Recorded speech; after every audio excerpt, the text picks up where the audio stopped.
बना दिया। उन्नति, तुझे जब इतनी नफरत है हम लोगों से तो खुद के घर क्यों नहीं चली जाती? मैं क्यों जाऊं? आप लोग की मुझे इस घर की बहू बनाना चाहते थे ना, वो भी मेरी मर्जी के खिलाफ। आप अच्छी तरह से जानते थे कि मैं शादी नहीं करना चाहती, पर फिर भी, और अब कहते कि मैं चली जाऊं। मैं कहीं नहीं जाऊंगी, यही रहूंगी आप सबके साथ। अरे समझाओ इसे। आज कुछ ज्यादा ही नहीं बोल रही है तू? पर कुछ गलत भी तो नहीं कह रही मैं।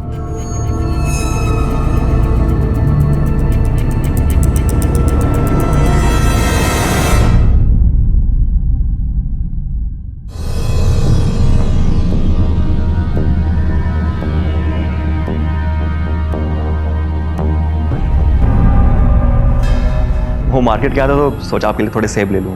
पसंद है ना आपको? क्या हुआ? कोई नई बात हुई? वो एक्चुअली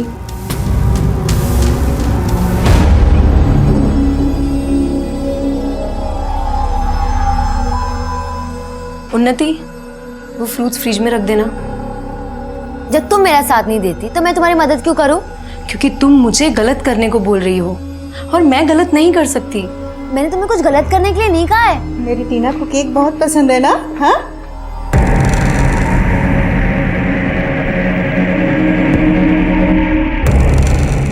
क्या हुआ? कुछ नहीं।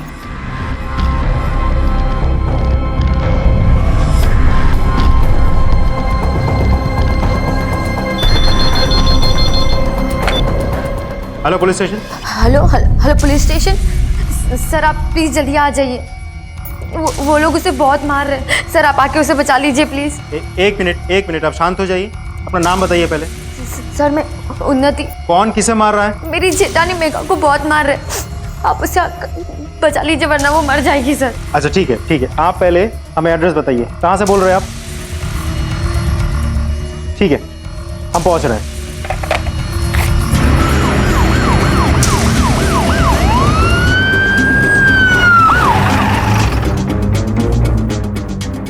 हाँ जी, आपने फोन किया था? यस सर, चलिए आप। जैसे पता चला मैंने आपको कॉल किया तो उन्होंने मारना बंद कर दिया। चलिए।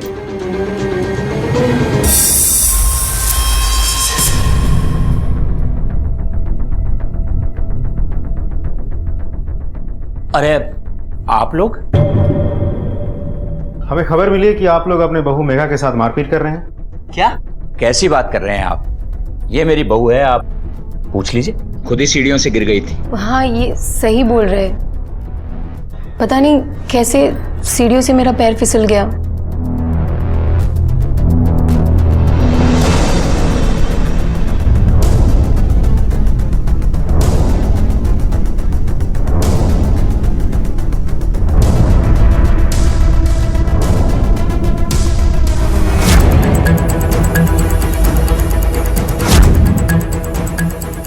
यहाँ कोई मुंह नहीं खोलेगा। अगर आपको सच जानना है ना, वो विष्णु की बहन से पूछिए। वो यही रहती है उनके घर में ऊपर वाले माले पे।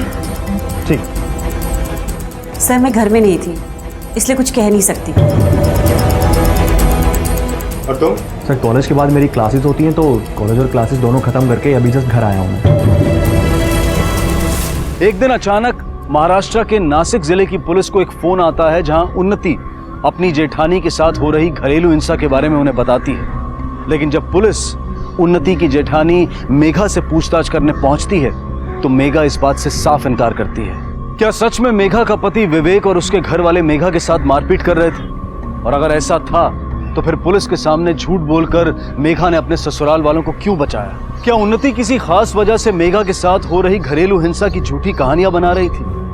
आखिर क्या था इस पूरे मामले के पीछे का सच और कौन बोल रहा था झूठ? ठीक है, हम कुछ करते हैं। सर फिर से उस उन्नति का कॉल है, कह रही हैं कि वो लोग फिर से आज मेघा के साथ मारपीट कर रहे हैं। वो डोमेस्टिक वायलेंस वाला केस? जी सर। चलो देखते हैं। सर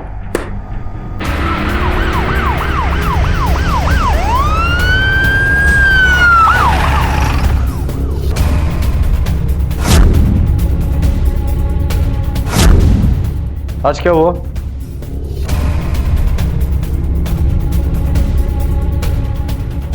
दीदी कब तक सहती रहोगी आप? अरे अब तो कुछ बोल दो, सच बताओ इनको आप। सर वो मास्क पहने चोर आ गया था घर में, मुझे पता ही नहीं चला उसने कब मुझ पर हमला किया, मैं उसका चेहरा तक नहीं देख पाई। दीदी क्यों झूठ बोल रही हो आप? क्यों इन सबको बचाना चाहते हो? क्या मिलेगा आपको इससे? सर मैं आपको सच बताती हूँ, ये झूठ बोल रही है। इनके हस्बैंड ने किया ये सब। क्या? वरना आप खुद बताइए, अगर कोई चोर आता तो कोई चोरी क्यों नहीं हुई घर में? अरे हमें क्या पता सर, मुझे लगता है वो डर गया होगा, इसलिए हमला करने के बाद भाग गया। हाँ सर, पक्का वो चोर ही था। भला घर वाले ऐसा क्यों करेंगे? मेरे समझ में नहीं आ रहा, आप क्यों बचा रही इन लोगों को? बस बंद करो अपनी बकवास, ये सब हमें फंसाने के लिए कर रही हो ना तुम? आपको ऐसा क्यों लगता है कि ये सब फंसाने के लिए कर रही है? इसकी शादी इसकी मर्जी के खिलाफ हुई थी, जब से घर में आई है तब से ऐसे ही तमाशे करती रहती। मैं तो खुद इसके खिलाफ पुलिस में रिपोर्ट करना चाहता था, हम सबको सताने के लिए।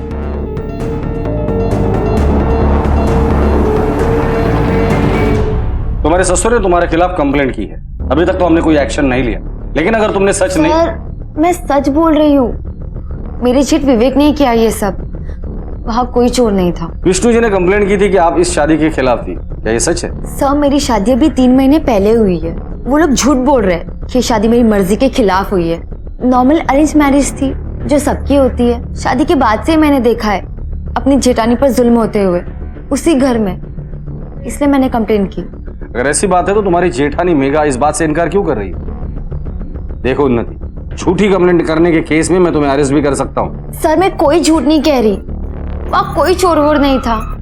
ये डोमेस्टिक वायलेंस का मामला है। मेरी जेठानी को लोग मारते पीटते जुल्म करते, वो कुछ नहीं कहती, बट मैं ये सब बर्दाश्त नहीं कर सकती। ठीक है, जाइए, अब हम लोग इन्वेस्टिगेशन करते हैं। Thank you.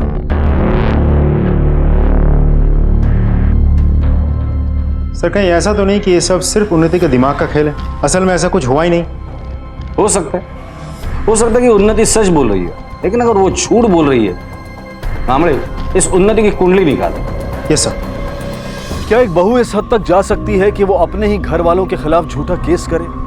क्या उन्नति अपने ससुराल वालों से बदला ले रही थी या फिर वो सच कह रही थी? ऐसे कई सवाल थे पुलिस के सामने और पुलिस इस केस को लेकर काफी सचेत थी, क्योंकि ये केस जितना आसान दिखाई दे रहा था उससे कहीं ज्यादा मुश्किल था। सर उन्नति का एक बॉयफ्रेंड था, वो बहुत पहले की बात है, मगर उन्नति ने कहा था कि ये सब भूल के इस शादी को वो बखूबी निभाएगी। सर उन्नति का अफेयर अजीज नाम के एक मुस्लिम लड़के के साथ चल रहा था, लेकिन उसकी शादी घर वालों ने जबरदस्ती दीप के साथ करवा दी। मुझे तो डाउट है कि वो आज भी अजीज के साथ टच में है।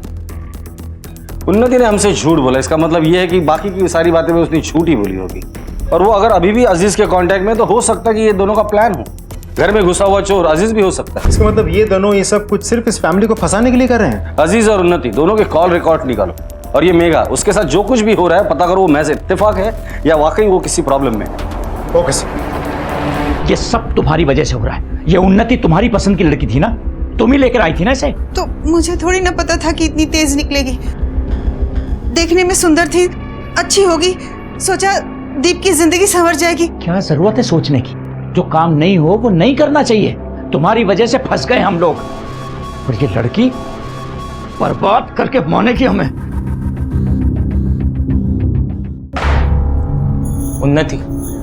उन्नति सुनो ना, कितने दिन ऐसे चलेगा?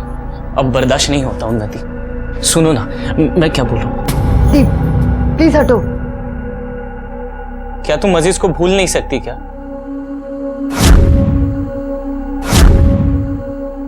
क्या तुम अब भी उसके टच में हो?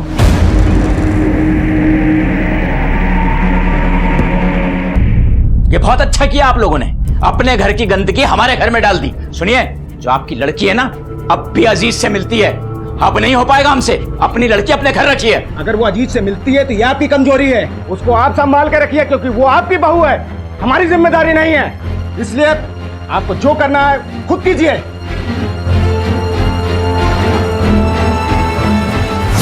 कुछ पता नहीं सर। अजीज कहाँ है?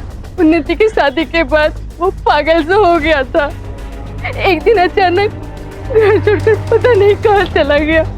ये सब वो लड़की की वजह से हुआ है। उसी की वजह से मेरा जवान बेटा बर्बाद हो गया साहब, बर्बाद हो गया।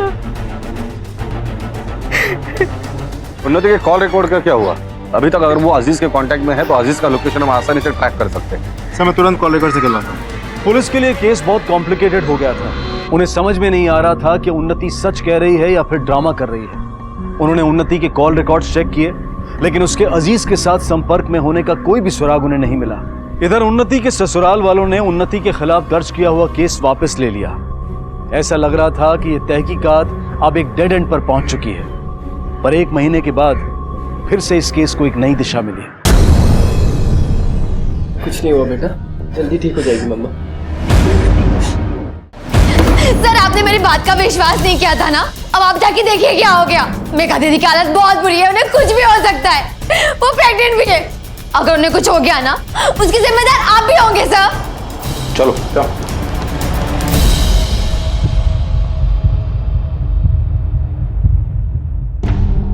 मेघा कहाँ है? सर उसकी तबीयत खराब हो गई थी, इसलिए उसे दूसरे वार्ड में शिफ्ट किया गया है। हमें आप लोगों से बात करनी है। सर अभी आप रुक नहीं सकते क्या?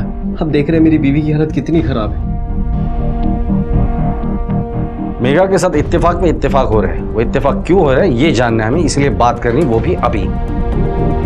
आप लोग हमें बेवकूफ समझने की गलती भी मत करना। ऐसी बात नहीं है सर। तो क्या बात है?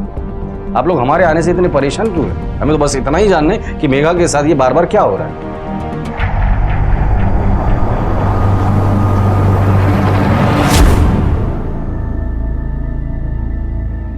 देखिए अब वो खतरे से बाहर है। बच्चा कैसा है डॉक्टर साहब? बच्ची भी बिल्कुल ठीक है, लेकिन उनकी इस कंडीशन में मैं उन्हें यहाँ से जाने की एडवाइस नहीं करूँगा। क्या हम उनसे मिल सकते हैं? या सर।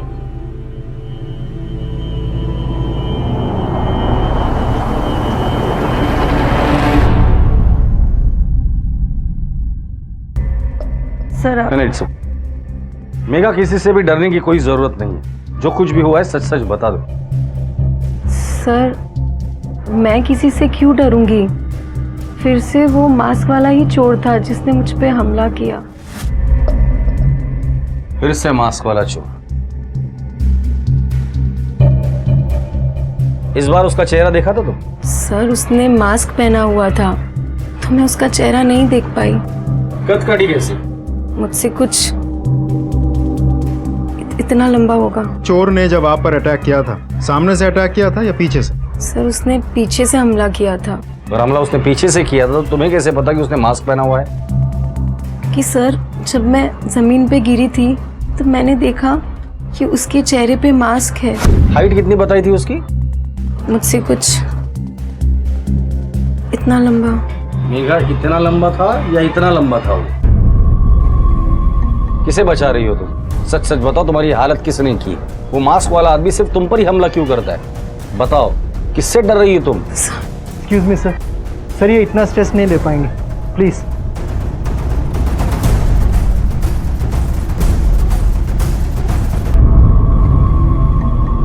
सब ठीक हो जाए।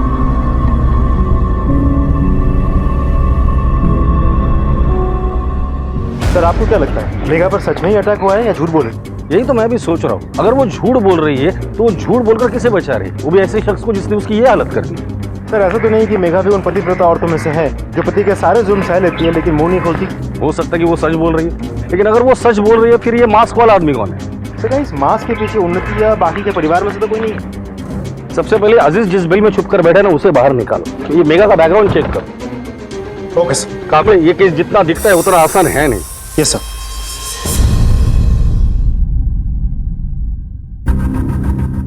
कब बोलोगी? कब्र में पहुंच जाओगी तब? दीदी ये पति और ससुर की मर्यादा छोड़ो और जो हो रहा है वो पुलिस को बता दो सच। आप प्लीज प्लीज तुम मुझे अकेला छोड़ दो। दीदी आप क्यों नहीं समझ रही? ये लोग मार देंगे आपको। उन्नति प्लीज जाओ यहाँ से। सर सांसें चल रही हैं। एम्बुलेंस बुलाओ। शारदा पुलिस को कुछ जरूरी बात बताना चाहती थी, लेकिन जब पुलिस शारदा से मिलने उसके घर पहुंची तब वो ये देखकर दंग रह गई कि किसी ने विष्णु और शारदा पर हमला किया था।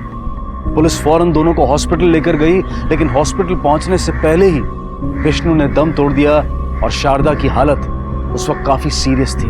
पुलिस को यह समझ में नहीं आ रहा था कि विष्णु और शारदा पर यह जानलेवा हमला किसने किया और शारदा उन्हें क्या बताना चाहती थी। क्या शारदा उन्हें हमलावर के बारे में ही कुछ ऐसा बताना चाहती थी जो हमलावर को बेनकाब कर सकता था? और इसी सब से बचने के लिए उसने विष्णु और शारदा की जान लेने की कोशिश की। आखिर क्या था इस पूरी कहानी के पीछे का सच?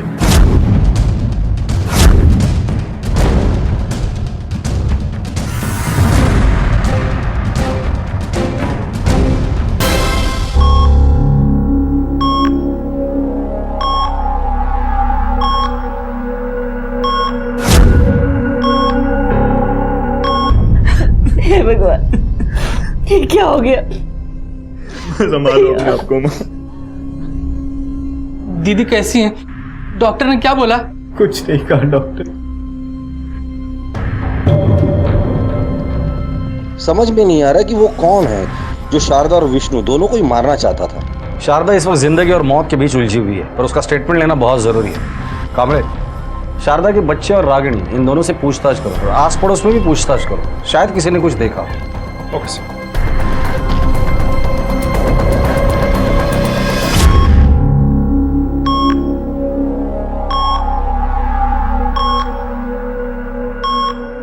मैं आज ही सोच रही थी कि नीचे जाके भैया भाभी से मिलूं, लेकिन कुछ काम आ गया जिस वजह से मैं जा नहीं पाई। काश मैं चली जाती तो शायद सर मैं घर ही लौट रहा था, शॉप में थोड़ा काम ज्यादा था इसीलिए लेट हो गया। काश मैं घर जल्दी आ जाता। सर मैं मेघा के साथ हॉस्पिटल में ही रहता हूँ उसका ख्याल रखने के लिए। कुछ दिन भी मैं उसके साथ ही था। पता नहीं सर ये सब क्या हो रहा है। पहले मेघा के साथ होता रहा और अब मम्मी पापा के साथ। सर उस दिन हम में से कोई भी नहीं था उनके साथ।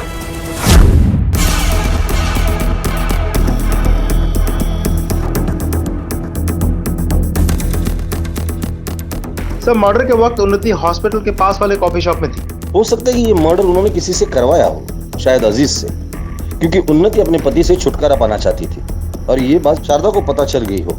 पता लगाओ। अब कैसी तबीयत है आपकी?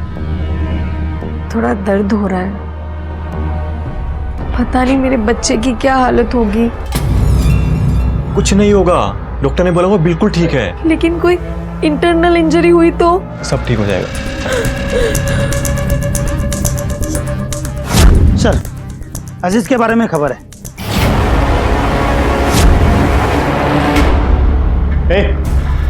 तुम लोगों में से अजीज कौन है? कौन है अजीज? कह रहे अजीज, नशा करने का बहुत शौक है ना तुझे? चल तेरा नशा उतार। उठाओ इसे, उठ, ले जाओ इसे। चल निकल, निकलो यहां से।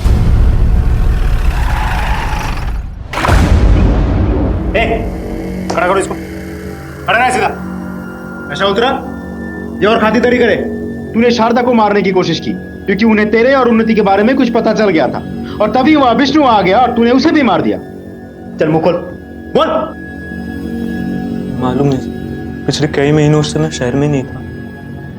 कैसे सब कुछ करूंगा सर? वैसे भी जब से उन्नति की शादी हुई है मैं उससे मिला तक नहीं, हमारी कोई भी बात भी नहीं हुई। उसकी शादी के बाद से ही मैं नशे में डूब गया। आप चाहे तो अड्डे पर पूछ सकते हैं, मेरा सारा समय अड्डे पर ही कटता था। अब मेरा यकीन कीजिए, मैं सच बोल रहा हूँ। इस बार यकीन करते तेरा, लेकिन शहर के बाहर कदम रखने के बारे में सोचना भी मत। जब इसका नशा उतर जाए छोड़ देना इसे।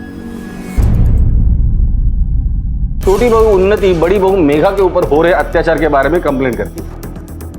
उन्नति का पास्ट रिकॉर्ड देखते हुए वो झूठी कंप्लेंट भी कर सकती है। बड़ी बहू मेघा डरी हुई से, ऐसा लगता है कि वो कुछ छुपा रही है। शारदा हमें फोन करके बताती है कि उसे कुछ हमें बताना है और तभी उन लोगों पर हमला हो जाता है। कामड़े, वो कौन सी कड़ी है जो हमसे छूट रही है? मुझे लगता है इन फैमिलीज के कॉल रिकॉर्ड्स दोबारा से चेक करने पड़ेंगे।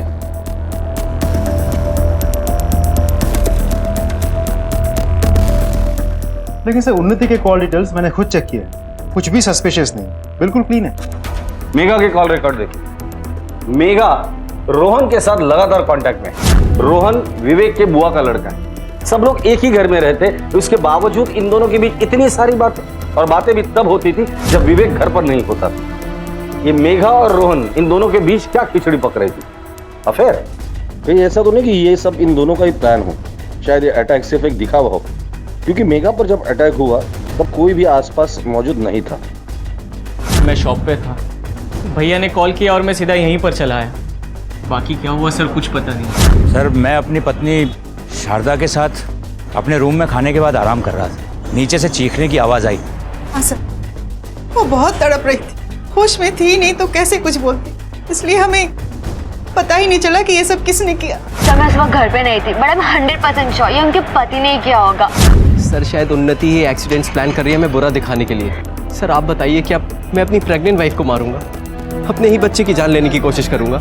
हो सकता है सर, और इन दोनों के रिश्ते की भनक सास ससुर को लग गई हो और दोनों ने मिलकर मर्डर किया है या करवाया है।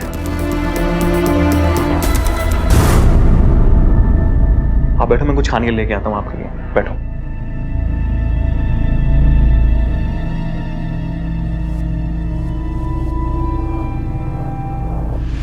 आपको हमारे साथ पुलिस स्टेशन चलना होगा।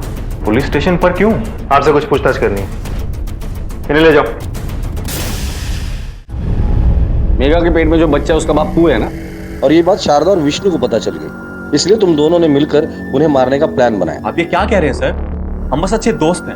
उन्हें कोई ऐसा चाहिए था जिसके साथ वो अपने दिल की बात कह सके। सर आप कैसे कह सकते हो कि मेरा रोहन के साथ अफेयर है? मैं अपने हस्बैंड के साथ बहुत लॉयल हूँ। मैं अपने सास ससुर को मारने के बारे में सोच भी नहीं सकती। हमें बेवकूफ समझने की गलती करना भी मत।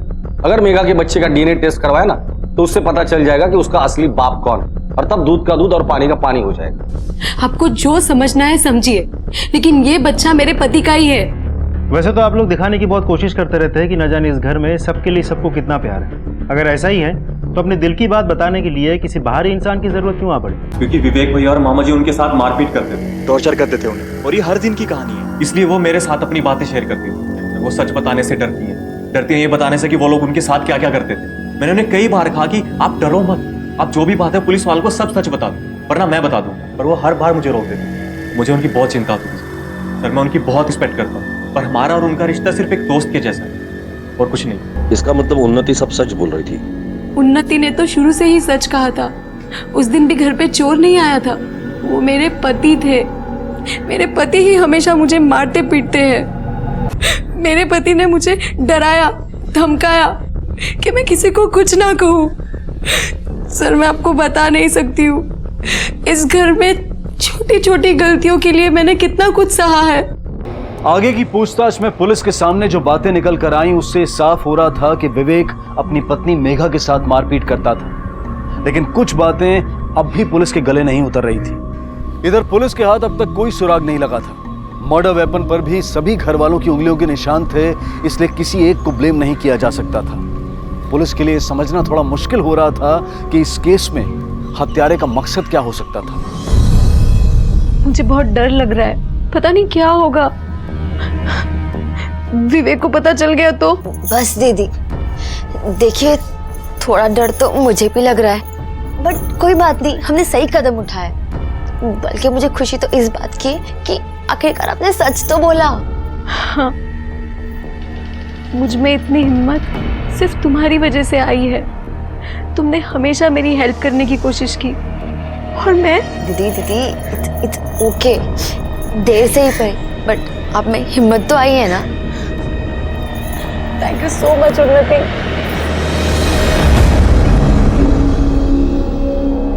नहीं सर, ऐसा कुछ नहीं है। आप लोगों को गलतफहमी हो रही है। मेघा और रोहन के बीच में ऐसा कुछ नहीं है। खुद पाला है उसे मैंने उसे औरतों की इज्जत करना सिखाया है, इसीलिए वो मेघा को सपोर्ट करता है।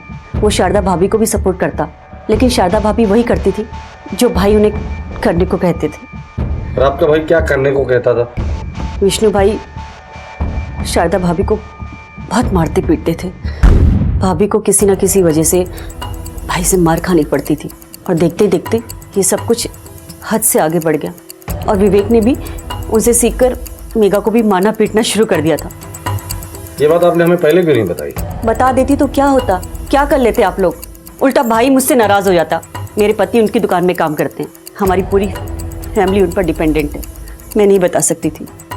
आपको क्या लगता है किसने मारा होगा आपके भाई को? जैसी उनकी हरकतें थी, उन्हें देखकर कोई भी उन्हें मार सकता था। वो तो आप भी मार सकती है उन्हें, या आपका पति मार सकता है, या आपका बेटा भी मार सकता है उन्हें। नहीं सर, हम ऐसा करने की सोच भी नहीं सकते हैं। सर। हेलो सब इंस्पेक्टर कामले। ओके सर, शारदा को होश आ गया है, हम उनका बयान ले सकते हैं।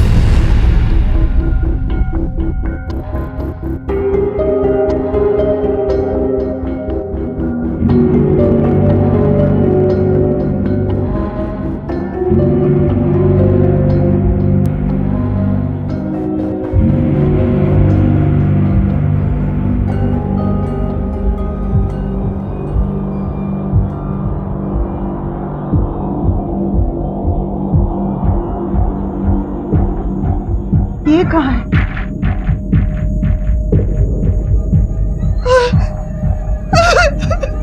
ये क्या हो गया?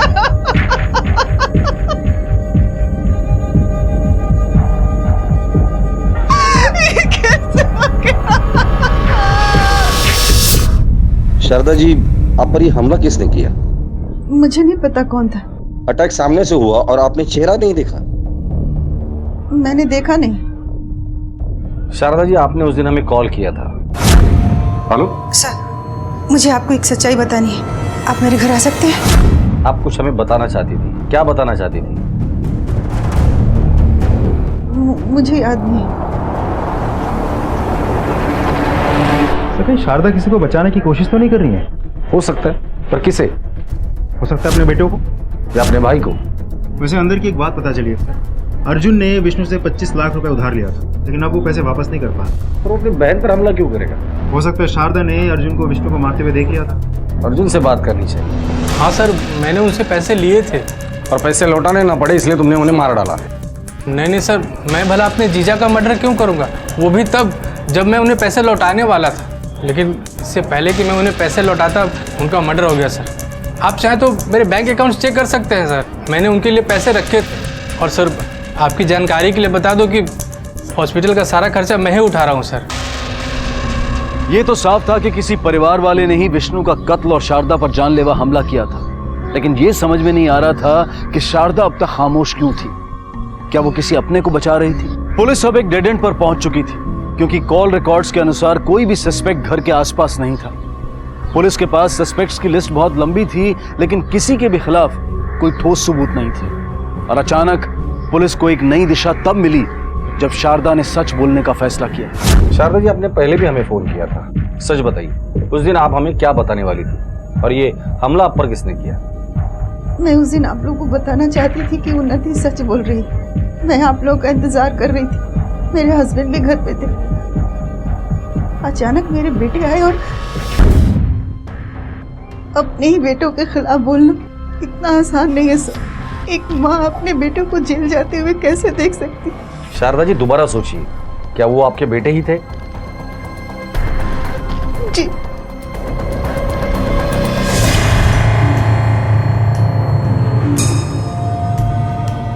आज से दुकान मैं चलाऊंगा।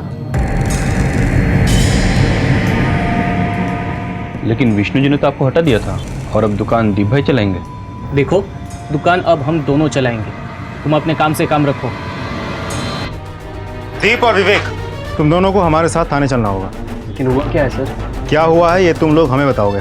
लेकिन सर, हमने चलिए पुलिस स्टेशन, चलिए लेकर आओ। चलिए चलिए। लेकिन भैया सर, चलिए चलिए। मेरी बात माँ ने ऐसा कहा। माँ झूठ बोल रही थी सर। माँ झूठ बोल रही है, पहले उन्नति में झूठ बोल रही थी। जब मर्डर हुआ उस वक्त तुम दोनों कहाँ थे? सर मैं अपने दोस्त के साथ मीटिंग में था सर। मीटिंग में था? मीटिंग में था? तुमने पहले भी हमसे झूठ बोला है, अब की बार अगर झूठ बोला तो इतना मारूंगा कि तेरे चलने के भी वांदे हो जाएंगे। तो झूठ बोला था हमसे कि तू अपनी बीवी को नहीं मारता, कोई मास्क वाला आदमी नहीं था, तू ही मारता था अपनी बीवी को। सच है कि नहीं? मैं मारता था अपनी बीवी को। साहब देखा तो था उन्हें उस दिन, अब कितने बजे देखा था ये ठीक से याद नहीं है। कामड़े, हो ना हो इन दोनों का ही काम है। विवेक को बिजनेस से निकाला गया था, इसलिए विवेक और विष्णु के बीच झगड़ा होता था। अबे क्या ये एक नंबर का गधा है तू, दुकान नहीं चला सकता एक? क्या हुआ? क्या चल निकल, तो तेरे से जीवन में कुछ नहीं होगा। चल। अरे पापा हुआ। अरे चल निकल, मुझे दिखाओ तो क्या। अरे निकल, क्या देखेगा तू? देखा ना मैंने, चल निकल। सारी जिम्मेदारी दीप पर आई थी जो ठीक तरह से संभाल नहीं पा रहा था, इसलिए विष्णु हमेशा उसे डांटता था। क्या साबित करना चाहता है तू कि विवेक की तरह गधा है? हैं? मन लगा के काम कर, लात मार के दुकान के बाहर निकाल दूंगा, समझा? लेकिन सर एक बात समझ में नहीं आती, अगर सर उन्नति आई है। लेकर आओ उसे। सर आप गलत आदमी को पकड़ लाए। दीप ने कुछ नहीं किया, वो उस दिन मेरे साथ ही था। उसने किसी को बताया नहीं कि वो मुझसे मिलने आया था, कि घर वाले मेघा को लेकर मुझसे ऑलरेडी नाराज थे। पहले दिन से तुम उन लोगों पर इल्जाम लगा रही थी, अब बचाने आई हो? सर मैं किसी को भी नहीं बचा रही, मैं तब भी सच बोल रही थी और अब भी सच बोल रही हूँ। तो फिर शारदा ने अपने बेटों का नाम क्यों लिया? सर मैं वो नहीं जानती, वो शायद झूठ बोल रही है, या तो फिर किसी और को बचाना चाहती है, या तो बीमारी की वजह से उन्हें पता नहीं वो क्या बोल रही है। पर मैं इतना जानती हूँ कि दीप ने कुछ नहीं किया। चल दोबारा। मर्डर हुआ उस वक्त तू कहा था? उस वक्त कहा था तू? मारा मैंने? हाथ निकाल, हाथ निकाल। कहा था बोल। मैं उन्नति के साथ था सर। उन्नति के साथ? पहले झूठ क्यों बोला कि तू विवेक के साथ था? क्योंकि उन्नति हमारी फैमिली के खिलाफ थी सर, और पहले उसका अजीज के साथ अफेयर भी था, इसलिए कहीं वो मना न कर दे, मुझे उस पर भरोसा नहीं था सर।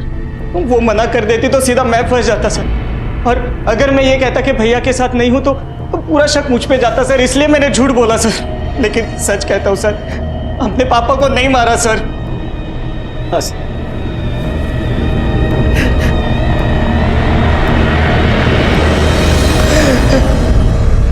शारदा जी, उन्नति तो कह रही कि उस दिन दीप उसके साथ था, आपने झूठ क्यों कहा हमसे? सर आज मैं घर जा रही हूँ, लेकिन मुझे बिल्कुल अच्छा नहीं लग रहा। मेरे बेटे जेल में है और पति को खो चुकी, फिर भी आप कह रहे हैं कि मैं झूठ बोल रही हूँ। मैं झूठ नहीं बोल रही, और मुझे नहीं पता कि उन्नति दीप को क्यों बचाना चाहती। मैं अपने बच्चों को क्यों फंसाऊंगी? अगर उन्नति सच बोल रही है तो शारदा ने हमसे झूठ क्यों बोला दीप के बारे में? सर कहीं ऐसा तो नहीं कि शारदा विवेक के बारे में भी झूठ बोल रही है? ऐसा भी हो सकता है। फिर हमला किसने किया? क्या वजह है कि शारदा हमसे झूठ बोल रही? वो कौन शख्स है जिसे बचाने के लिए शारदा अपने बच्चों की बलि चढ़ाने के लिए भी तैयार हो गई? इस केस में आए शारदा के बयान ने इस केस को उसके ही दोनों बेटों की तरफ मोड़ दिया, लेकिन उन्नति के बयान ने इस केस को एक ऐसे चौराहे पर लाकर खड़ा कर दिया जहां से हर रास्ता पुलिस को एक अंधी गली की तरफ जाता हुआ दिखाई दे रहा था। अब तक पुलिस ये तो समझ चुकी थी कि इस परिवार के अंदर का ही कोई किरदार था जो उनसे झूठ बोल रहा था, और इन्हीं के बीच विष्णु का कातिल भी था। लेकिन अब तक ये साफ नहीं हो पाया था कि आखिर ये सब किया किसने था। क्या उन्नति अपने पति को बचाना चाहती थी, या फिर शारदा किसी और को बचाने के चक्कर में पुलिस को गुमराह कर रही थी? क्यों एक माँ अपने ही बेटों के खिलाफ झूठी गवाही देगी? आखिर शारदा और उन्नति में से कौन सच बोल रहा था और कौन झूठ? सर मुझे नहीं पता, लेकिन मुझे नहीं लगता कि वो झूठ बोल रही है। उन्होंने हमेशा ये कोशिश की कि उनके बेटे अपने पिता की तरह ना बने, पर वो कभी खुलकर बोल नहीं पाई। लेकिन उन्होंने कोशिश जरूर की। उन्हें बहुत बुरा लगता था कि जिस नरक से वो गुजरी हैं, उसी नरक से उनकी बहुएं भी गुजर रही हैं। सर विवेक पूरा अपने पिता पर गया। दीप तो थोड़ा दब भी जाता है, वो अपने भाई और पिता के खिलाफ कभी नहीं गया। मेरी बहन शारदा टीना को लेकर हमेशा परेशान रहती थी कि वो ऐसे माहौल में पल रही है। उसने मुझसे कहा भी था कि मैं टीना को गोद ले लूं, लेकिन सर मैं अपने जीजा से बहुत डरता था, इसलिए मैं उनसे कभी बात नहीं कर पाया। लेकिन मैं अगर उनसे बात करता भी तो वो नहीं मानते। बहुत दिन हो गया, दादी ने तेरे बालों में तेल ही नहीं लगाया, आज लगाती हूँ। नहीं दादी, मुझे होमवर्क करना है, वरना पापा मुझे डांटेंगे। तू चिंता ना कर, पापा अब नहीं आएंगे। नहीं दादी, मुझे बहुत डर लग रहा है। हाँ बच्चा, नहीं डरते बेटा? नहीं, मुझे बहुत डर लग रहा है।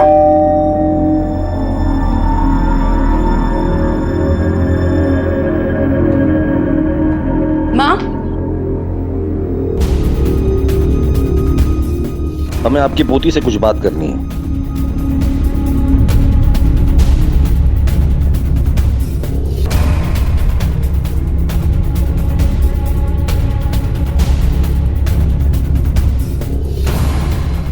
मेरी समझ में नहीं आ रहा है कि आप लोग टीना से क्या बातें कर रहे हैं, वो भी अकेले।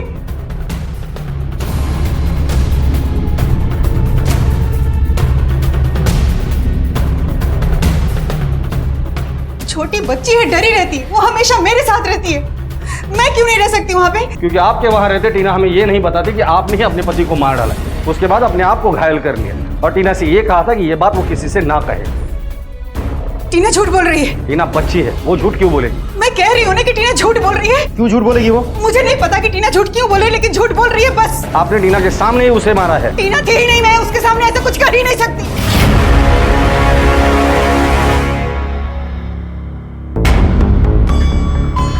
शारदा जी सच बोल रही है आप, टीना उस वक्त वहां नहीं थी, पर यह भी सच है कि आपने ही अपने पति को मारा है। मैं बताऊं क्यों? तंग आ गई थी आप उससे, इसलिए उसे मारकर आपने अपने आप को और अपनी बहू को उस अत्याचार से मुक्ति दिलाई है। सच कह रहा हूं ना मैं? मैंने सच्चाई बताने के लिए कॉल किया था कि विवेक मेघा को मारता था। शारदा जी, आपने अपने बच्चों को क्यों फंसाया? जैसे ही मुझे होश आया तभी मैंने सोच लिया कि इसका इल्जाम मैं अपने बेटों पर लगाऊंगी। इसलिए नहीं कि मैं बचना चाहती थी, इसलिए कि मेरी बहू है, मेरी पोती, मेरा पोता ऐसी आबो हवा में ना जी। मैं तो अपनी पूरी उम्र ये सब सहते सहते काट ली, पर कम से कम इन लोगों तो खुली हवा में सांस ले सके। मैं नहीं चाहती थी कि मेरे खानदान में ऐसा कोई भी मर्द पैदा हो जो अपने बाप, दादा और चाचा जैसा बने।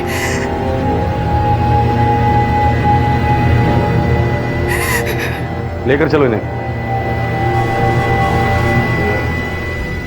आखिरकार शारदा ने कबूल किया कि उसने ही अपने पति विष्णु की हत्या की थी। इसके बाद पुलिस ने उसे हत्या और पुलिस को गुमराह करने के जुर्म में गिरफ्तार किया। साथ ही पुलिस ने विवेक को भी घरेलू हिंसा के अपराध में गिरफ्तार किया। अनऑफिशियल आंकड़ों के मुताबिक हिंदुस्तान में हर 3 महिलाओं में से 2 महिलाएं घरेलू हिंसा का शिकार होती हैं, लेकिन इनमें से सिर्फ 1% मामले कानूनी तौर पर सामने आते हैं। जहां एक तरफ नारी सशक्तिकरण को बढ़ावा देने के लिए विमेंस डे आज एक पर्व का रूप ले चुका है, वहीं दूसरी तरफ घरेलू हिंसा के ये आंकड़े हमारे समाज के झूठे नकाब की पोल खोलते हैं। शारदा अपने पति विष्णु से प्यार करती थी और कहीं ना कहीं उसने ये स्वीकार कर लिया था कि डर और हिंसा भी प्यार का ही एक हिस्सा है।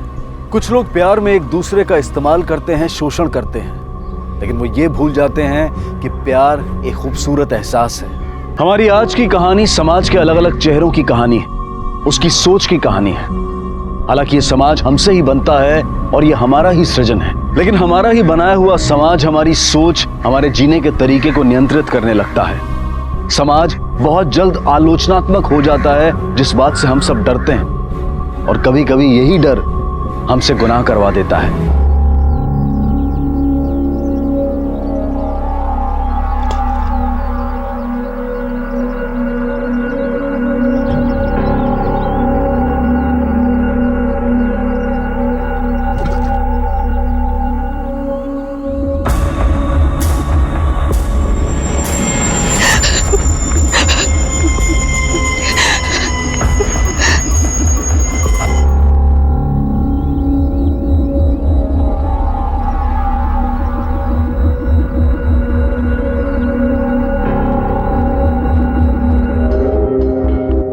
मैडम जी, हमारा बच्चा खो गया है, हमको बड़े साहब से मिलना है। आइए।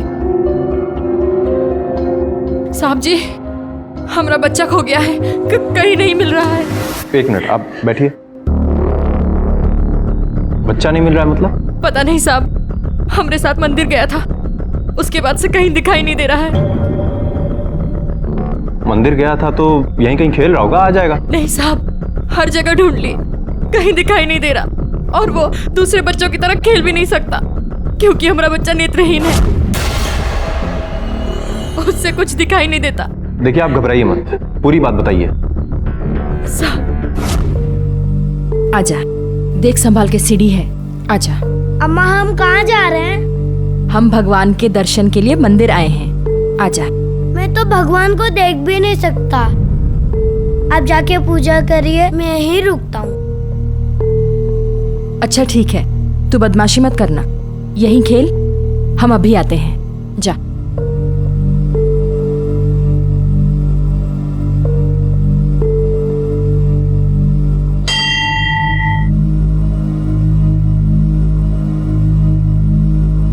आइसक्रीम, आइसक्रीम वाला।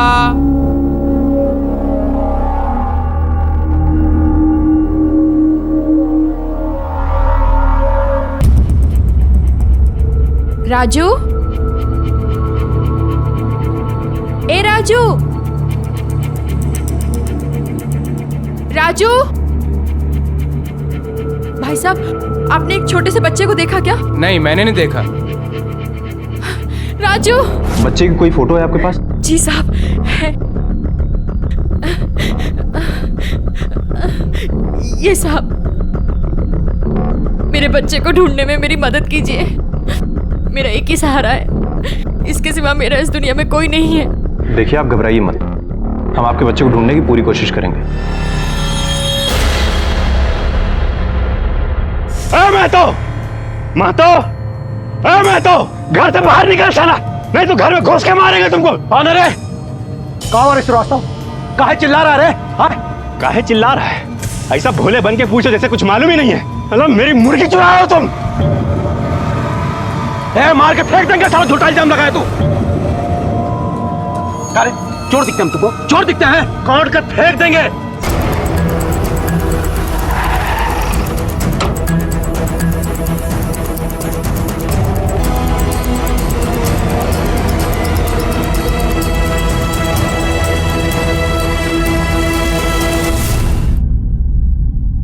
सर, मंदिर के आसपास, गांव में, हाईवे पर, हर जगह बच्चे को ढूंढा है, लेकिन बच्चा कहीं नहीं मिला सर। अमित, बच्चा नेत्रहीन है, आसानी से अगवा किया जा सकता है। सभी नाकों पर बच्चे की फोटो भिजवा दो, और ये चाइल्ड ट्रैफिकिंग से रिलेटेड जितने भी हिस्ट्री शीटर हैं, सब पर कड़ी नजर रखो। Okay sir.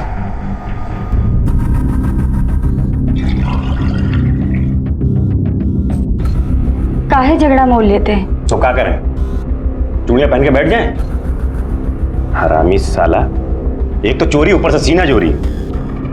आप झगड़ा मत करो, हमें डर लगता है। डर लगता जाओ, मैं चली जाओ। अरे बिट्टू को मारने की धमकी दी है। बिट्टू हमारा कोई मुर्गी है जो मार डालेगा, काट डालेगा?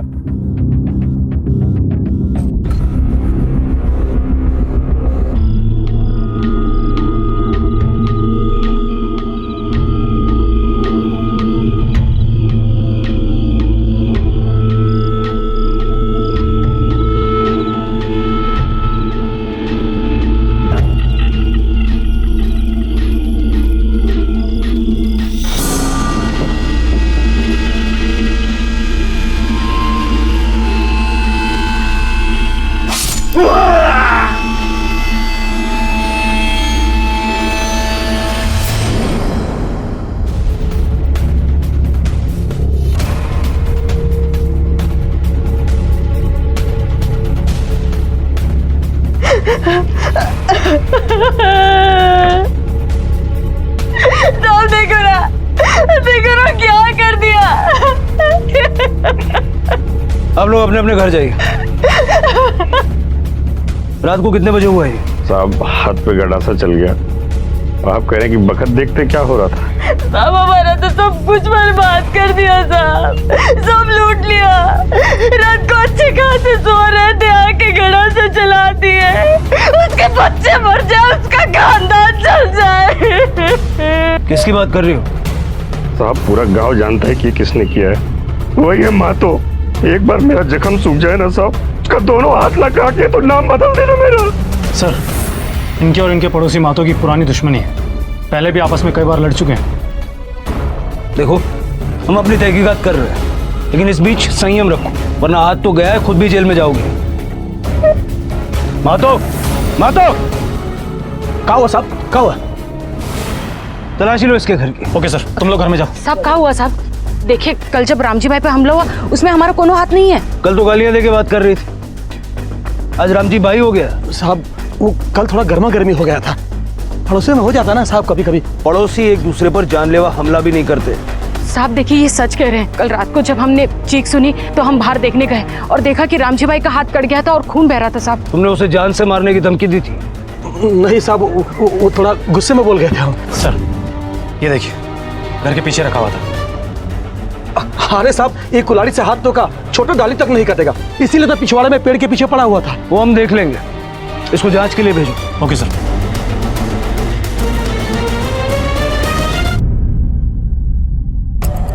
सर आस पड़ोस में सभी लोगों से पूछताछ की, लेकिन शक किसी पर भी नहीं जा रहा है। और इस मातो पे? सर मातो और श्रीवास्तव में छोटी मोटी झड़प होती रहती है, लेकिन इससे पहले एक दूसरे की जान लेने की बात तो कभी नहीं हुई। या तो हो सकता है कि इस बार पानी सर से ऊपर चला गया हो और मातो ने बदला लेने की सोची हो। काट कर फेंक देंगे। उस मातो पे नजर रखो। Okay sir. मातो के घर से जो कुल्हाड़ी मिली थी उसकी फॉरेंसिक रिपोर्ट, कुल्हाड़ी पे तो कोई खून के निशान नहीं है। या तो फिर सवाल ये उठता है कि वो कटा हुआ हाथ गया कहाँ। जैसे श्रीवास्तव को मार लगी होगी वो चीखा होगा, उसके चीखने के बाद इतना वक्त देकर उसके कटे हुए हाथ को उठाने का रिस्क लेगा कौन? एक कटा हुआ हाथ लेकर के जाना थोड़ी अजीब सी बात।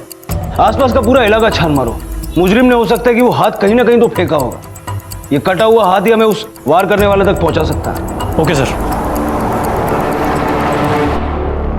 साहब मेरे बच्चे को कुछ पता चला? देखिए ढूंढ रहे, अभी तक कुछ पता नहीं चला है। आप सब तो यहाँ बैठे हो, फिर उसे कौन ढूंढ रहे?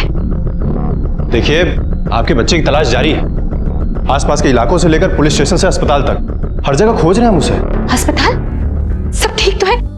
कहीं मेरे बच्चे को कुछ? देखिए आपके बेटे को कुछ नहीं हुआ है, प्लीज आप घर जाइए, हमें अपना काम करने दीजिए। जैसे कुछ पता चलेगा हम आपको बुलाएंगे। साहब क्या कर रही हैं आप? इसकी कोई जरूरत नहीं है, जैसे कुछ पता चलेगा हम आपको बताएंगे। दुनिया का सबसे बड़ा दुख एक माँ का होता है जब उसका बच्चा उससे बिछड़ जाता है, और यहाँ सुभद्रा सिर्फ एक माँ नहीं है बल्कि एक नेत्रहीन बच्चे की माँ है। लेकिन सवाल यह उठता है कि आखिर उसका बेटा गया कहाँ? वो देख नहीं सकता था, इस वजह से उसे पता था कि वो बिना किसी सहारे के कितनी दूर तक जा सकता है। तो क्या वो अपने बचपने में खिलवाड़ में कहीं भटक गया था, या फिर वो सही में किसी मुसीबत में फंस गया था? लेकिन इस गांव से अलग उस गांव में हुए हादसे का इस हादसे से भला क्या संबंध है? और सबसे बड़ा सवाल यह भी है कि वो नेत्रहीन बच्चा कहाँ है? सर चाइल्ड ट्रैफिकिंग से रिलेटेड जितने भी हिस्ट्री शीटर्स थे, मैंने सबसे कड़ी पूछताछ की है। सर मुझे नहीं लगता कि इनमें से किसी ने भी राजेश को उठाया होगा। पैसों को लेकर किए गए किडनैपिंग का केस नहीं लगता हमें। बच्चा नेत्रहीन है, हो सकता है रास्ता भटक गया हो, या फिर कहीं दूर निकल गया, या फिर बच्चे की अपंगता से परेशान होकर उसकी माँ ने उसे कहीं छोड़ दिया या उसके साथ कुछ कर दिया। अमित सर सुभद्रा के आस पड़ोस में कड़ी पूछताछ करो। ठीक है सर।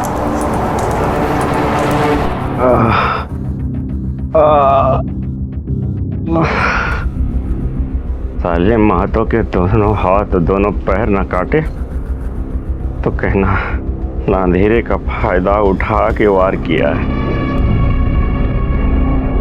क्या है बे, क्या देख रहा खड़े होके? जुकरई हो रही है यार। भागता है कि देख हाथ थुआ के आए।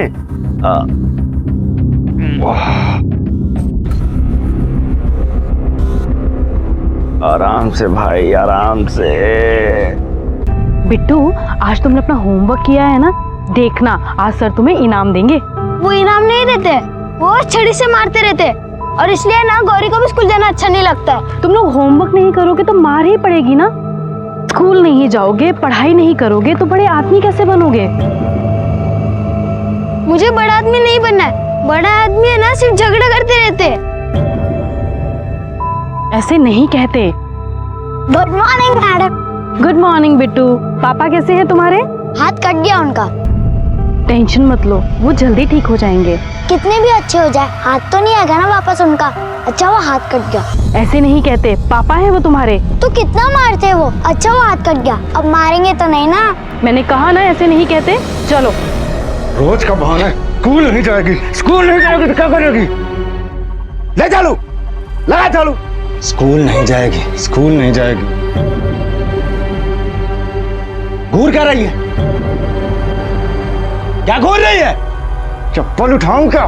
अरे पागल हो गए हो क्या? कोई ऐसे मारता है लड़की को? तुम्हारे लाड़ प्यार ने बिगाड़ दिया इसको। अगर स्कूल नहीं गई ना, चमड़ी निकाल डालूंगा इसकी, याद रखना।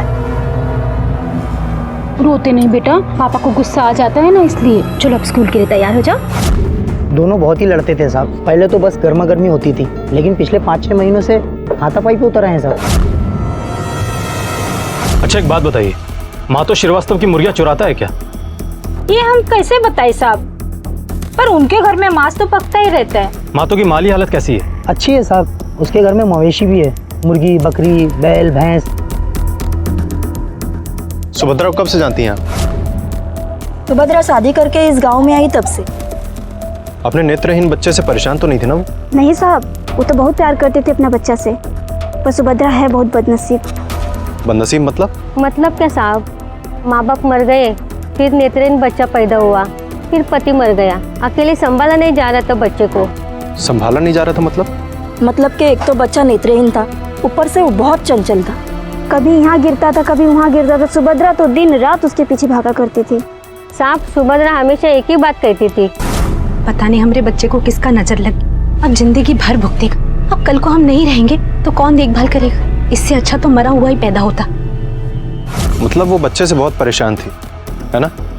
हाँ साहब, कई बार हमने उसको अकेले में रोते हुए देखा है।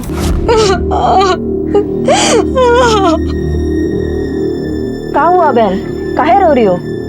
अरे होना का था, आज गर्म पानी गिरा दी, जरा सी चूक हो जाती तो खुद भी जलता और हमको भी जलाता। हमारे तो करम ही फूट गए, जो में अंधा बच्चा पैदा हुआ।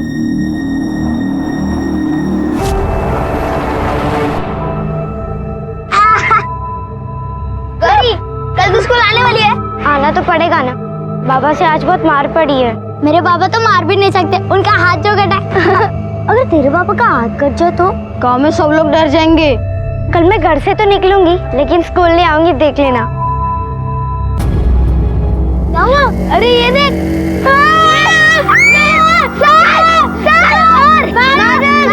क्या हुआ? ये देखो। तुम अपने बच्चे से बहुत परेशान थी। परेशानी काहे की? शादी के 7 साल बाद उसका जन्म हुआ था। तुमने बताया कि तुम उसे मंदिर लेकर गई थी जी, और तुमने ये भी बताया कि तुम उसे कभी अकेला नहीं छोड़ती। जी नहीं। तो फिर जिस दिन वो गायब हुआ, उस दिन तुमने उसे अकेला क्यों छोड़ा? समय खराब था साहब, मुझे क्या पता था समय खराब था या ये बात तुम्हें पहले से ही पता थी कि वो कहीं चला जाएगा? क्या मतलब? पूछताछ से हमें ये पता चला कि तुम अपने बच्चे से परेशान थी। अगर वो तुम्हारी जिंदगी से निकल जाता तो तुम्हारी जिंदगी तो आसान हो जाती ना। उसके मेरी जिंदगी में ना रहने से मुझे कितनी तकलीफ हो रही है आप लोगों को दिखाई नहीं दे रहा है।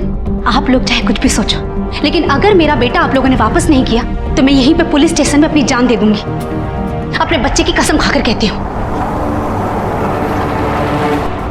स्कूल का कोना चेक करो, देखो कहीं कोई सुराग मिलता है क्या। Okay sir. सर कुछ दिनों पहले श्रीवास्तव जी का हाथ किसी ने काटा था, कहीं ये नहीं, ये वो बात नहीं है। पुराने कटे हुए हाथ पे चमड़ी सूख के हड्डी से गल जाती है, जबकि इस पे अभी भी खून के ट्रेसेस मौजूद हैं। और दूसरा, ये देखने से लग रहा है किसी छोटे बच्चे का हाथ। आपके स्कूल में कोई वारदात हुई है? नहीं सर, मेरी तो समझ में नहीं आ रहा कि ये सब क्या हो रहा है। यादव, इस हाथ को फॉरेंसिक के लिए भेजो, जरा पता करो आसपास में कहीं कोई बच्चा मिसिंग हुआ है क्या, या कोई एक्सीडेंट हुआ है। सारे हॉस्पिटल्स चेक करो, हमें ये पता लगाना होगा कि ये हाथ किसका है और यहाँ कैसे है। ओके सर, मेरे ख्याल से हमें आज स्कूल बंद कर देना चाहिए। सर ज्यादातर बच्चों के पेरेंट्स तो उनको लेके भी चले गए, और मुझे भी अब नहीं लगता कि कोई भी अपने बच्चों को स्कूल भेजेगा। स्कूल में साफ सफाई कौन करता है? नंकू करता है सर, लेकिन वो कभी कभार आता है, कभी कभार नहीं आता। जाओ तो। जी सर, पूरा स्कूल छान मारा पर कहीं कुछ नहीं मिला। यादव, इस ननकू को बुलाओ और टीचर से पूछताछ करो, कहीं 2 बच्चों के बीच में लड़ाई तो नहीं हुई। Okay sir. साहब, ये ननकू। नमस्ते साहब। कल स्कूल क्यों नहीं गए थे? साहब मेरी तबीयत ठीक नहीं थी, इसलिए मैं स्कूल नहीं गया था सर। अच्छा एक बात बताओ, तुम्हें स्कूल के पास में कोई संदिग्ध बात नजर आई क्या पिछले 1-2 दिन में? या वहाँ कोई बच्चा घूम रहा हो जिसको तुमने देखा हो? नहीं साहब, स्कूल में तो मैंने ऐसा कोई नहीं देखा। हाँ साहब, लेकिन एक छोटा बच्चा देखा, शायद खो गया था, जैसे रास्ता ढूंढ रहा हो। कहाँ देखा? सब जंगल के बाजू से जो हाईवे का रोड जाता है ना, वहीं पे। सब मैं वहाँ पे जाता हूँ चाय पीने के लिए। और क्या देखा तुमने? उसके बाद फिर हम सर जा रहे थे तो देखा कि बच्चा वहाँ पे था नहीं। यादव, इसका स्टेटमेंट लो और बच्चे का स्केच बनाओ। ओके सर, चलिए।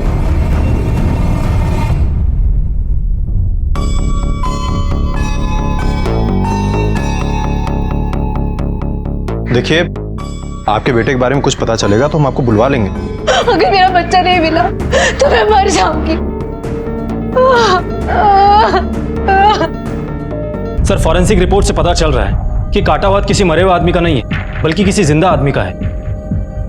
हाथ किसी 8-10 साल के बच्चे का है। यादव, हो सकता है कि ये बच्चा अभी भी जिंदा हो। दुर्घटनाएं बढ़ती जा रही थी। बच्चे का गायब होना, परिवारों की लड़ाई, किसी एक के हाथ का कटना और किसी दूसरे हाथ का बरामद होना, वो भी एक ऐसे इंसान का जो शायद जिंदा था। पुलिस एक सवाल का जवाब ढूंढने की कोशिश करती तो एक नया सवाल खड़ा हो जाता। क्या वाकई इसारी गांव से गायब हुए बच्चे का सालेमपुर गांव में हो रही घटनाओं से कोई वास्ता था?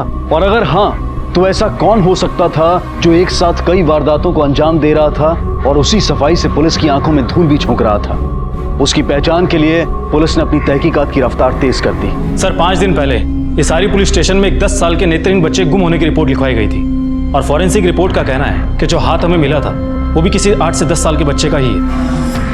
इसारी तो यहाँ से लगभग 70 किलोमीटर दूर है। अगर उतनी दूर से कोई नेत्रहीन बच्चा यहाँ तक आता है तो किसी न किसी के तो साथ आया हो। तुरंत इसारी पुलिस स्टेशन में संपर्क करो। Okay sir. आज स्कूल में कोई नहीं आएगा, बस हम 3 लोग ही रहेंगे। मेरी मम्मी तो कह रही है कि आज स्कूल में सब लोग आएंगे। मेरे पापा तो जब देखो मुझे घर से भगाने के लिए डांटते रहते हैं। मेरे बाबू ने भी मुझे आज बहुत डांटा, हमको स्कूल नहीं जाना। तो नहीं जाते हैं ना? अगर घर में डांट पड़ी तो बताएंगे ही नहीं। लेकिन मेरी मम्मी तो स्कूल में ही रहेगी ना। अरे कह देंगे कि पेट पे दर्द हो रहा था इसलिए। लेकिन स्कूल जाएंगे नहीं तो जाएंगे कहाँ? स्कूल के पीछे जाम लोग खेलने जाते हैं। सिर्फ 9 स्टूडेंट आए। मेरा बेटा बिट्टू और गौरी वो भी रास्ते में ही हैं, बस आते ही होंगे। और बाकी सब लोगों के घर जाके मैंने समझाया, लेकिन सब लोग बहुत ज़्यादा डरे हुए हैं। डर तो लगेगा ना मैडम, और यह हादसा कोई छोटा मोटा हादसा तो था नहीं, और पता नहीं वो हाथ कौन से बच्चे का था। ये भी हो सकता है कि वो जो कटा हुआ हाथ था वो उसी नेत्रहीन बच्चे का है जो इसारी गांव से लापता हुआ और उसकी मां भावनात्मक होने की वजह से उसकी पहचान नहीं कर पाई। जी हाँ सर, और ननकू के दिए विवरण पर जो स्केच बनवाया है वो उसी बच्चे का है। वो भी नेत्रहीन था, लेकिन उसकी माँ ये सब मानने को तैयार नहीं है। सर, हाईवे से जो रास्ता जंगल की तरफ जाता है, हमने वहां पर अच्छी तरीके से छानबीन की है, लेकिन वहां भी कुछ नहीं मिला। फिर सवाल ये उठता है कि राजेश कहाँ है? कौन सा खेल ले? छुपाई छुपाई। हाँ, चल चल चल। यादव, घसीटने के निशान नहीं है। इसका मतलब बच्चे की लाश को कहीं से लाकर यहाँ फेंका गया हो। इस बच्चे की बॉडी के कुछ पार्ट्स मिसिंग हैं, खासकर हाथ। मतलब जो हाथ स्कूल में मिला था वो इसका हो सकता है। फॉरेंसिक के लिए भेजो। सर, ये देखिए, लगता है बच्चे को इसी से बांध के रखा गया होगा। ये दोनों चीजें फॉरेंसिक में भेजो। Okay sir. बाकी के बॉडी पार्ट्स पोस्टमार्टम के लिए भेजो और वेरीफाई करो कि वो जो हाथ हमें मिला था वो इसी बच्चे का है या नहीं। Okay sir.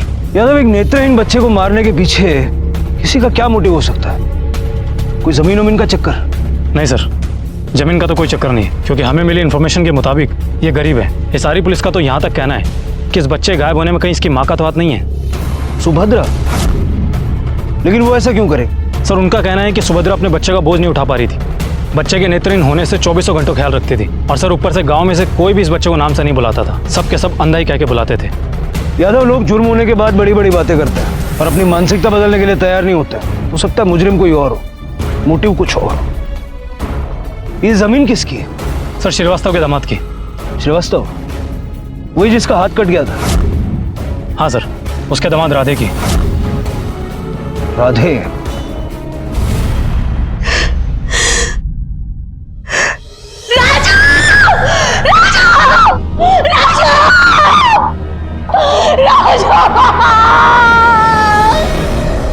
आखिर हमारी क्या गलती है सर?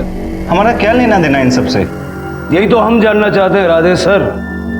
जहाँ से लाश मिली वो जमीन तुम्हारी है? हाँ, लेकिन वो तो बंजर है। तुम जाते हो वहाँ? नहीं। नहीं? कभी कभी जाते हैं सर। जब वो जमीन बंजर है तो वहाँ कभी कभी क्या करने जाते हो? सर, मतलब वो जमीन हमारी है।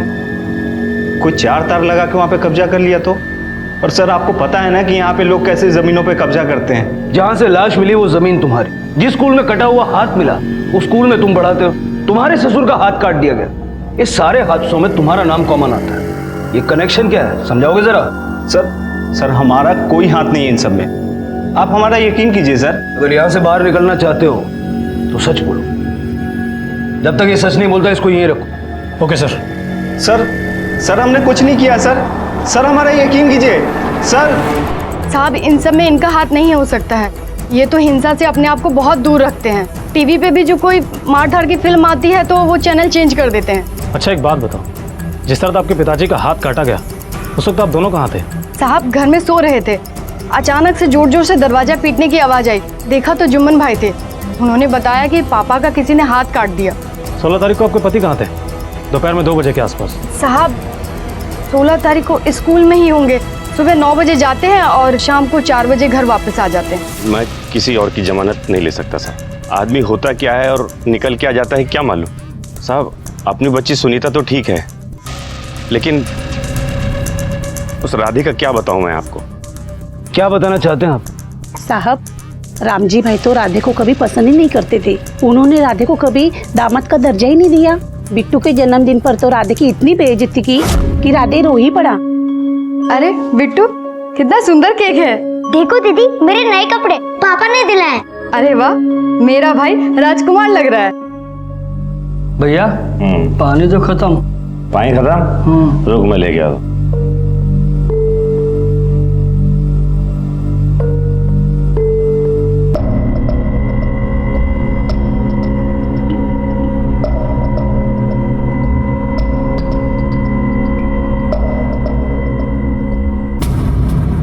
यहाँ क्या कर रहे हैं ऐसे चोरों की तरह? कुछ नहीं बाबूजी। वो पीछे हाथ में क्या छिपा रहे हैं? कुछ नहीं है। दिखाइए हमको क्या लिए। कह रहे हैं ना, दिखा कुछ नहीं बाबूजी। दिखा दो।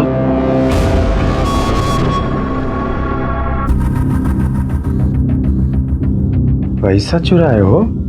नहीं बाबूजी। बाबूजी हमारी बेइज्जती हो जाएगी बाबूजी। ये देखिए, खड़े हो जाओ चुपचाप। अध्यापक हैं, हमारी पैंट से पैसे चुरा रहे थे। अरे गलती हो गई हमसे जो अपनी बिटिया का ब्याह कर दिए तुमसे, चोर साला। पापा रहने दीजिए ना, तमाशा मत बनाइए। रहने दें। देखो बिटिया, जब बच्चे स्कूल में गलती करते हैं ना तो ये उनको मुर्गा बना देते हैं। बिट्टू बता रहा था, तो अब ये भी वही बनेगा, मुर्गा। नहीं तो पुलिस में लेके जाएंगे हम। मन मुर्गा।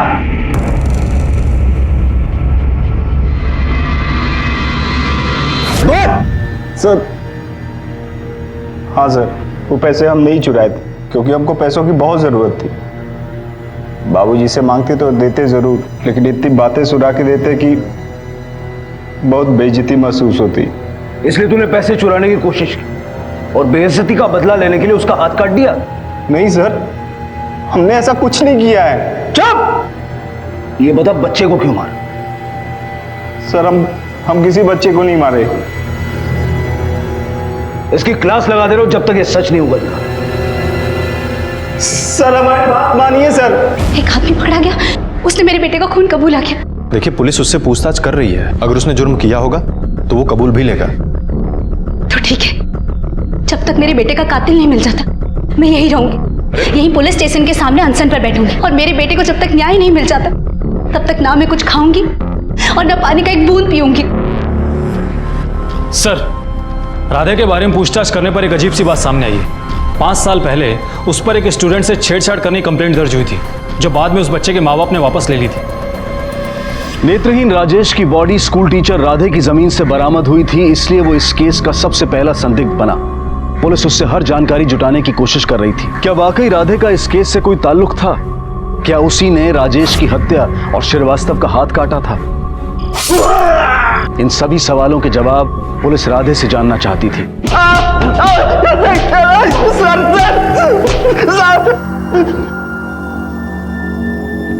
हमने कुछ नहीं किया सर, हमको कुछ नहीं मालूम। तेरे घर से जो कुल्हाड़ी मिली है ना, उस पे तेरे ससुर के खून के निशान। सीधा सीधा सच बोल दे, वरना इतना मारूंगा ना कुछ बोलने लायक नहीं रहेगा तू। बताते हैं सर, सब कुछ सच सच बताते हैं। हमने ही अब बाबूजी पे हमला किया था। बाबूजी ने इतनी बेइज्जती करी थी हमारी कि हम कई दिनों तक घर से बाहर नहीं निकल पाए। लोग मजाक उड़ाते थे हमारा।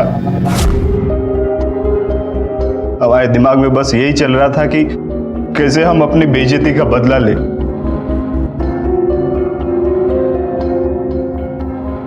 मेरे लिए मेरे पति की इज्जत से बढ़कर कुछ नहीं। उस दिन जब बाबूजी और महतो में लड़ाई हुई तो हमको मौका मिल गया साहब।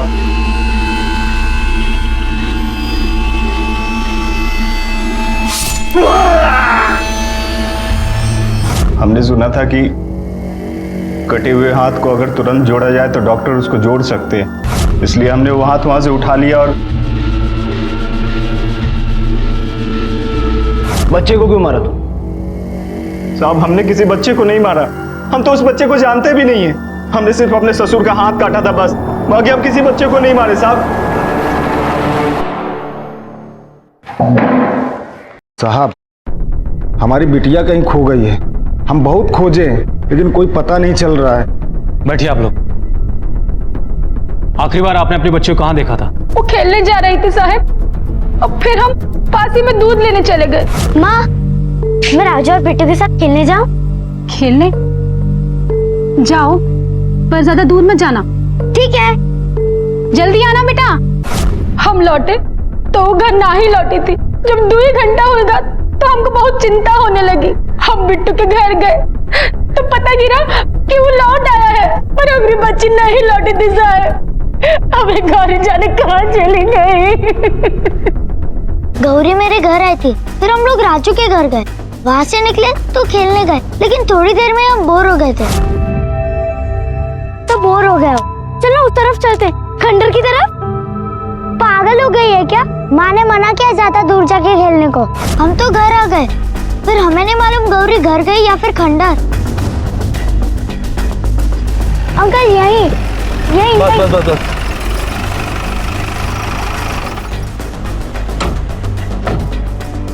अंकल यही हम लोग खेल रहे थे, फिर मैं घर चला गया। बेटा खंडर कहाँ है?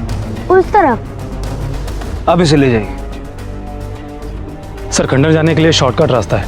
अगर गौरी उधर गई होगी तो उसी रास्ते से गई होगी। चल।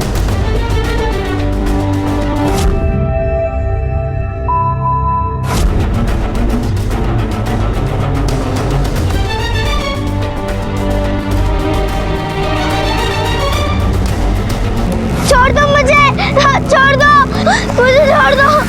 गुप्ता उठा से।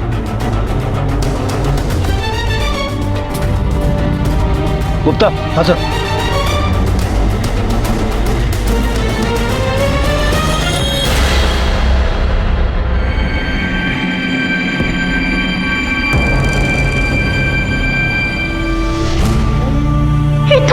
ये तो अपने गौरी का है, ये तो अपने गौरी का है।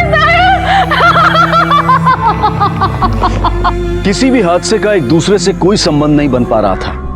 श्रीवास्तव के हाथ का कटना, मुर्गियों की चोरी, राजू का गायब होना और फिर उसकी लाश का मिलना, और स्कूल में एक कटे हुए हाथ का मिलना, और अब गौरी का गुम हो जाना। लेकिन पुलिस को पूरा यकीन था कि इन सब में कोई ना कोई संबंध जरूर है, और पुलिस ये भी पता लगाने की कोशिश कर रही थी कि क्या इस सब के पीछे किसी मानसिक रूप से अस्वस्थ व्यक्ति का हाथ है। यादव 17 तारीख को राजेश के मिसिंग होने की कंप्लेंट लिखवाई गई सारी पुलिस स्टेशन, और पोस्टमार्टम रिपोर्ट के हिसाब से 20 तारीख को राजेश की मौत, और 20 तारीख को ही श्रीवास्तव का हाथ भी कटा, और 21 तारीख को हमें स्कूल में कटा हुआ हाथ मिला था। राजेश की डेड बॉडी हमें जिस हालत में मिली उसकी बॉडी के कई हिस्से काट लिए गए, लेकिन हमें मिला सिर्फ हाथ। और 26 तारीख को गौरी मिसिंग हुई। तो मुझे यह बताओ कि श्रीवास्तव की मुर्गियां किस दिन गायब? सर 20 सितंबर को मातो और श्रीवास्तव के बीच में झगड़ा हुआ था मुर्गी गायब होने को लेकर, और श्रीवास्तव का कहना है कि एक हफ्ते पहले भी उसकी मुर्गी चोरी हुई। और 24 सितंबर को श्रीवास्तव और मनोज के बीच लड़ाई हुई। श्रीवास्तव का यह कहना था कि उसकी बकरियां चोरी हुई। लेकिन सर एक बात समझ में नहीं आ रही, इनका कनेक्शन क्या हो सकता है आपस में? यादव, सितंबर की शुरुआत से ही गांव में ऐसे हादसे होने लगे। अब हमें यह पता करना है कि ऐसा अचानक क्या बदलाव आया गांव में जिसकी वजह से ऐसी चीजें होने लगी। गांव में होने वाली हर एक्टिविटी पे नजर रखो, और खास करके उस स्कूल के आसपास। हमारे पास टाइम बहुत कम है। अगर गौरी जिंदा है तो उसकी जान को खतरा है। हमें जल्द से जल्द गौरी तक पहुंचना होगा। Yes sir. अचानक से सालेमपुर गांव में हादसों पर हादसे होने लगे थे। पुलिस गौरी की तलाश कर रही थी। आखिर कहां थी गौरी, किसके पास थी और किस हाल में थी, जिंदा भी थी या नहीं। पुलिस ने किसी भी तरह की कसर नहीं छोड़ी थी। पुलिस गांव में सब पर नजर रख रही थी और इसी बीच पुलिस को गौरी की लाश मिली।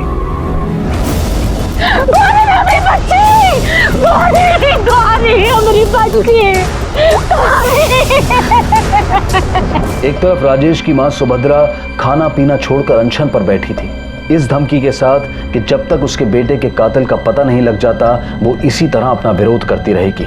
दूसरी तरफ गांव वालों का पुलिस के प्रति रोष बढ़ रहा था और उन्होंने चौकी का घेराव कर लिया। पुलिस प्रशासन हाय हाय, पुलिस प्रशासन हाय हाय, पुलिस प्रशासन हाय हाय, पुलिस प्रशासन हाय हाय, पुलिस प्रशासन हाय हाय, पुलिस प्रशासन हाय हाय। क्या हो रहा है सब? देखिए, हमारे गांव में बहुत दहशत फैली हुई है। हम उनको बताएंगे क्या हो रहा है। हम लोग बहुत परेशानी झेल रहे हैं अपने गांव में। क्या हुआ साहब? हम भी वही पूछ रहे हैं कि क्या हुआ। हमारे गांव में पहले मवेशी गायब हो रहे थे, अब छोटे छोटे बच्चे गायब हो रहे हैं और आप लोग हाथ पे हाथ धरे बैठे कुछ कर नहीं रहे हैं। ये सब कुछ जो हो रहा है ना, ये तुम में से ही कोई एक कर रहा है और हो सकता है कि इस वक्त वो तुम्हारे साथ यहाँ नारे लगाने भी आया हो। इसलिए अगर अपने बच्चों की सलामती चाहते हो ना तो चुपचाप पुलिस का साथ दो और अपने आसपास नजर रखो। चलो अब जाओ। बातें बनाने से काम नहीं चलेगा, हमको कार्रवाई चाहिए। एक बार बोला ना चाहिए। बाहर निकालो इनको। चलो चलो निकलो।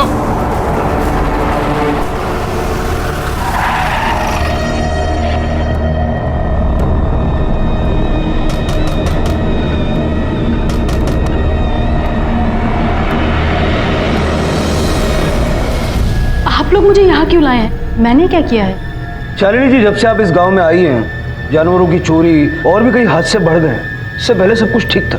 आप खामखा मुझ पे शक कर रहे हैं। मैं एक टीचर हूँ, मैं मुर्गी क्यों चुराऊंगी? अच्छा ये बताइए, आप वेजिटेरियन हैं या non vegetarian? Non vegetarian. School में राधे सर और शालिनी मिस को छोड़कर सब नॉन वेजिटेरियन है। उन दोनों को कभी मीट खाते हुए देखा नहीं सर स्कूल में। अपने स्कूल में कभी आप नॉन वेजिटेरियन खाना लेके गई नहीं? मुझे स्कूल में नॉनवेज खाना पसंद नहीं, इसलिए मैं कभी नॉनवेज नहीं लेके गई। अक्सर मांस खरीदने वाले मांस कटवा के धुलवा के खरीदते हैं, लेकिन आप हमेशा जिंदा मुर्गियां खरीदते हैं। काटता कौन है? मैं काटती हूँ। अच्छा, आप सिर्फ मुर्गियां और मवेशियां काटती हैं या जिंदा इंसान भी काटती हैं? ये आप क्या कह रहे हैं? मैं क्यों जिंदा इंसान काटूंगी? गुप्ता सर, हमने आपके घर पे नजर रखी थी। ये हड्डियां आपने अपने घर के बाहर डाल के दबा दी थी।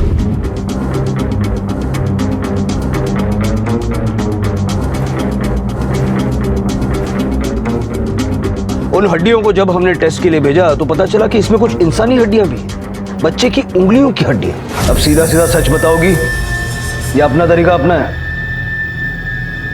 मुझे पता ही नहीं लगा कि कब उसे खून और मांस अच्छा लगने लगा।